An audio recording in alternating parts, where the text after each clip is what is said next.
Quem tem uma Dualtron conhece bem o chamado Dualtron Noise, o ruído, o rack-rack, que é feito aqui na zona de rebatimento da coluna de direção, e também a oscilação que ela tem, a folga, não é? Que ela tem quando se está a guiar.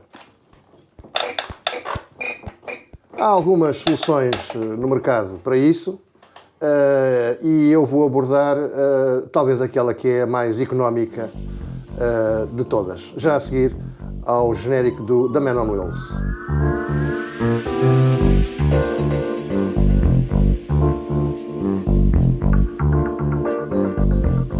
Como acabei de dizer, há várias soluções no mercado para resolver esse problema do ruído e da oscilação, ou pelo menos da oscilação, que é aquele que talvez faça mais espécie, não é?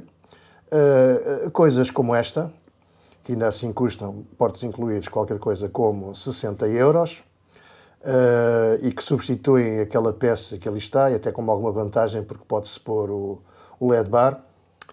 Mas também uma outra, desta marca sul-coreana, cujo nome será talvez difícil de pronunciar, mas Erez, nem sei pronunciar isto, pronto, adiante. Eu mandei vir esta peça, precisamente da Coreia do Sul, que veio até com um clamp extra, mas olhando para isto e olhando para o original, rapidamente se conclui que não parece haver nenhuma vantagem entre uma peça e outra. Pelo contrário, esta peça da sul-coreana até parece de pior qualidade, sobretudo os clamps são claramente de pior qualidade, talvez por isso é que venha um extra. E, portanto, eu acabei por não chegar a montar isto, porque não acreditei na bondade desta peça. E, portanto, ignorei este assunto. E o que é que eu fiz? Foi uma coisa muito simples, que aqui o nosso amigo Paulo, que vocês já conhecem, de muitas outras aventuras e desventuras aqui da Man on Wheels. Diz olá aos senhores. Boa tarde, pessoal. Olá aos senhores. Olá aos senhores. Foi isso que eu te disse para dizeres. Olá aos senhores. Exatamente, olá aos senhores. Olá aos senhores. Que inclui as senhoras, como é óbvio, não é? É uma coisa genérica. Então pronto, olá aos senhores e as senhoras. E às senhoras. Não, ao contrário, olá às senhoras e as senhoras. Está bem, pronto, ladies and gentlemen. Isso, pronto. Agora em chinês, também sabes dizer não. Não, nem sul-coreano, não é? Já te entalaste. Pronto. Então, eu mandei vir, lembrei-me de uma outra solução muito mais económica e porventura até mais eficaz. Essa solução já está verificada em cerca de 100 km ou 110 km que eu já andei e realmente a situação funciona. Ora, neste saquinho tenho parafusos M8, ou seja, parafusos com 8 mm de espessura e neste caso com 40 mm de comprimento. É um parafuso de meia rosca, não é? É assim que se chama, meia rosca, não é? Sim. Pronto, não é rosca inteira. Ele não tem a rosca de princípio ao fim do parafuso. É um parafuso com uma cabeça de flange e isto é aço 10.9. Portanto, é um parafuso com uma capacidade de resistência e aperto muito grande.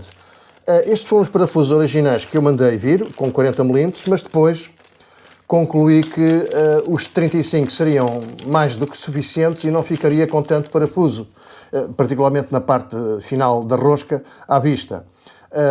Os de 40 mm ficavam com cerca de 6 mm de rosca fora e este aqui é praticamente Resbés Campo de Ourique, tem uma pequena folga suficiente para o aperto das porcas. Mandei vir também anilhas M8 para evitar que o aperto do parafuso e porca seja feito metal contra metal, não é? Para um bocadinho proteger. Portanto, são umas anilhas em nylon. Isto vai acabar tudo um bocadinho estrafegado. Tenho aqui as 4 que já usei. Uma delas está em mais ou menos boas condições, mas as outras 3 estão mesmo completamente estrafegadas. Mas pronto, esqueci-me de dizer, antes de ver aí as porcas, isto é um kit de 5 parafusos, 25 anilhas e quantas porcas? E 10 porcas. As porcas são também em aço 10.9 com flange. Esta flange dá um aperto superior tanto ao parafuso como à porca e são autobloqueantes. Portanto, deste lado temos aqui uma anilha, digamos assim, de nylon que faz com que o parafuso não só seja mais difícil de apertar, como seja muito mais difícil de desapertar. Portanto, não é preciso sequer usar nenhuma contraporca. Agora, isto usa chaves de 13 mm e eu mandei vir estas lindas chavinhas. São chaves de roquete. Esta parte aqui é o roquete. E porquê é que são tão pequeninas? Para que elas possam, enfim, serem levadas na minha malinha idêntica que muitos de vocês trazem também na trotinete. Não seriam estas as ideais para fazer esta operação, as mais compridas, não é? Que isto parece quase de brincadeira, mas não são. Cada uma pesa 71 gramas, portanto as duas dá 142 gramas, dá abaixo do peso de um telemóvel, portanto relativamente económicas de peso.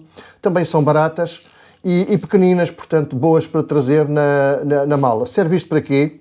Não é para as apertar, porque isso, enfim, poderia ser feito com outras chaves mais compridas e mais adequadas, digamos assim.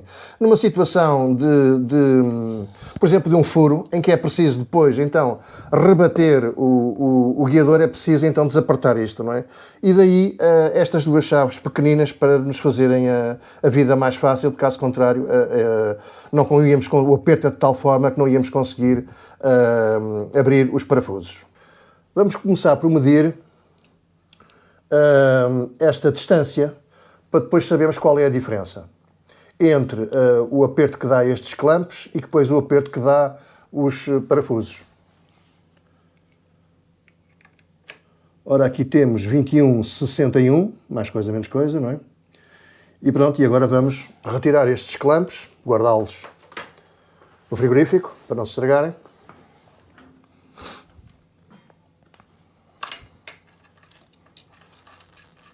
É que se não depois, se deixar isto cá fora, vai apodrecer, vai ganhar bolha. Pois, por isso é que comprar o frigorífico. Não percebes nada, pá. É que se deixas cá fora, ganha bolha. Eu estou a pensar mesmo em comprar uma arca frigorífica, sabes para quê? Por causa do ferro lá ficar dentro? Não, para pôr a trotinete lá dentro. Não percebes nada. Temperatura no verão? Não, no verão e no inverno, fica lá, pronto. Tá. Não percebes nada, caraças. Depois cuidado, que as baterias ao frio também não têm grande... Por isso é que é sempre em maré. Autonomia. Por isso é que é sempre em maré. Já tirámos os clampos e temos aqui o primeiro conjunto, enfim, que será o de cima ou de baixo, como o Paulo entender. Portanto, que é o parafuso a porca e duas anilhas. Vais pôr em baixo. Tanto fazia, não é? Igual. Estes parafusos M8 são exatamente da mesma espessura que os clampos, não é? Portanto, é uma situação perfeita. Ora, pões primeiro os dois parafusos e depois chegamos ao aperto, não é assim? Exato. Está bem.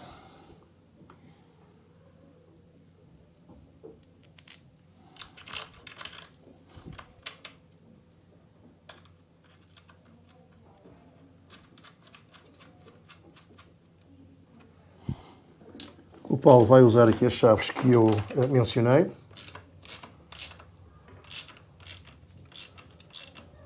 E há bocado contigo era 21 mm e qualquer coisa, não era? Com os clampos era 21,61. 21,61. Portanto, nós vamos fazer isso com 20, à volta de 20,61, à volta de 20,61, não vale a pena. À volta de 20,60, portanto, vamos ganhar ali 1 milímetro de aperto. Esse milímetro fará toda a diferença depois na anulação do rack deste sistema de rebatimento.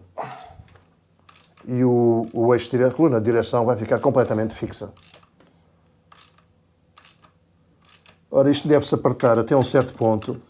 Que é antes de partir. Que é antes de partir, exatamente. É bem dito. Porque isto continua a poder ser apertado. Portanto, como veem, há ainda aqui 1 milímetro de folga, cerca de 1 milímetro de folga na ponta do parafuso, o que é mais do que suficiente e sempre fica mais bonito do que ter aqui um grande bocado de parafuso de fora. O Paulo agora vai medir a distância que agora temos. 21,08, tens que apertar mais um bocadinho. E 21,17, portanto temos que ir até aos 20,60, certo? Não estava zerado isso, era? Acho que não. Portanto tens que ganhar ainda mais 1 milímetro nisso.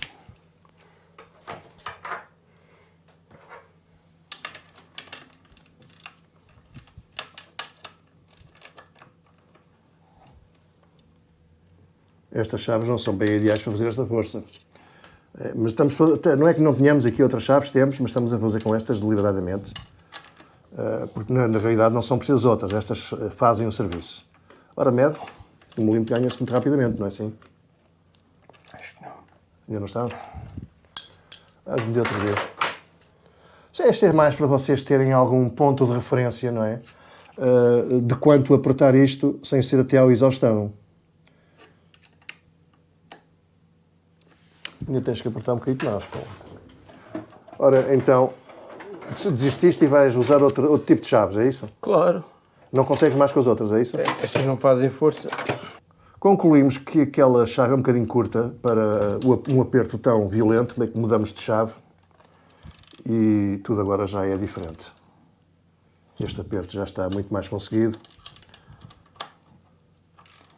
Como estão a ver, muito mais força. Para desapertar é que não há realmente problema, elas desapertam bem. Deve chegar, experimenta lá agora a medir. O de baixo parece estar a ter um bocadinho mais de aperto que o de cima. Para 20, 40 e qualquer coisa. E 20, não é preciso tanto, se calhar. Mas pronto, na ordem dos 20, 50. Pronto, está 20, 45 em cima, 20, 32 em baixo. Na hora dos 20, 50 está perfeitamente bem e é o suficiente para que o ruído não volte a acontecer. O Paulo agora vai se sentar na trotinete, carregar nos travões para que a trotinete não mancha e pronto. Houve ainda aqui um raquezito, mas é um rack que depois na condução não aparece e portanto, a coluna de direção já não mexe, portanto, está completamente fixa. Recordar também que aqui nesta zona se pode dar também um pequeno aperto para que o barulho não passe daqui de baixo cá para cima. E pronto, e o assunto fica resolvido. Tudo isto custou menos em excesso, não é? Porque são 5 parafusos, 10 porcas, 25 anilhas, não é? Isto dá para vários trotinetes. Dá para os amigos, dá para oferecer aos amigos. E portanto isto ficou a menos de 20 euros se fossem contabilizados mesmo apenas o parafuso, a porca e as duas anilhas em cada lado, em cima e em baixo. Portanto isto ficava em poucos euros e o problema fica completamente resolvido. Eu já experimentei isto, não é a primeira vez que estou a fazer isto, é a segunda e da vez que experimentei, como disse há bocadinho, ou creio ter dito há bocadinho, isto aguentou muito bem 100 km, sem fazer qualquer ruído, nem havendo oscilação da coluna de direção. Isto é particularmente visível quando se está sobre pavê, paralelepípedo, ou paralelo, como no norte também se gosta de chamar, e a condução no paralelo é completamente diferente, portanto já não temos a oscilação do volante, o volante está fixo e portanto dá muito mais estabilidade à trotinete. E é isto, portanto ficamos assim, está resolvido o assunto do Dualtron Noise, que é um assunto antigo. Inicialmente até havia apenas um clamp, a Dualtron apenas tinha Minimotors, apenas colocavam um clamp, aqui há cerca de 1 ano e meio ou coisa assim atrás, passou a ter 2 clamps. A coisa terá melhorado ligeiramente, mas não solucionou o problema. Esta é uma Dualtron Thunder 2. A Thunder 3 já tem um outro sistema de aperto aqui da coluna de direção, mas que se pretende ou se julga ser mais eficaz do que este, porque este não é eficaz, mas carece de ser ainda analisado, porque a Dualtron 3 saiu há muito pouco tempo. Eu já a tive à venda no Trotinetes Portugal, porque havia poucas unidades disponíveis. Fui até o primeiro a tê-la à venda e, então, já não há. Vai haver novamente, como é óbvio. Mas fica ainda por esclarecer se esse novo sistema de aperto, que não tem nada a ver com este, é um sistema ao alto, aliás, se esse sistema é mais eficaz do que este ou não e se esse problema fica finalmente resolvido. Bom, quem não tem a Dualtron 3, que são poucos ainda, mas mais tarde serão muitos, este sistema é provavelmente o sistema mais barato e mais eficaz de resolver este famoso problema que todos os utilizadores, ou quase todos, porque isto não é comum a todos os modelos, mas quase todos os modelos da Dualtron, todos nós sabemos isso e todos nós gostaríamos de ter isto resolvido, e eu acho que é assim que ele se resolve, da forma mais barata, mais económica e mais simples. Pronto, fiquem bem e até ao próximo episódio do The Man on Wheels. Diz adeus aos senhores, Paulo. Bye bye. Não é bye bye, adeus aos senhores. Pronto, adeus aos senhores. Eu tenho as senhoras.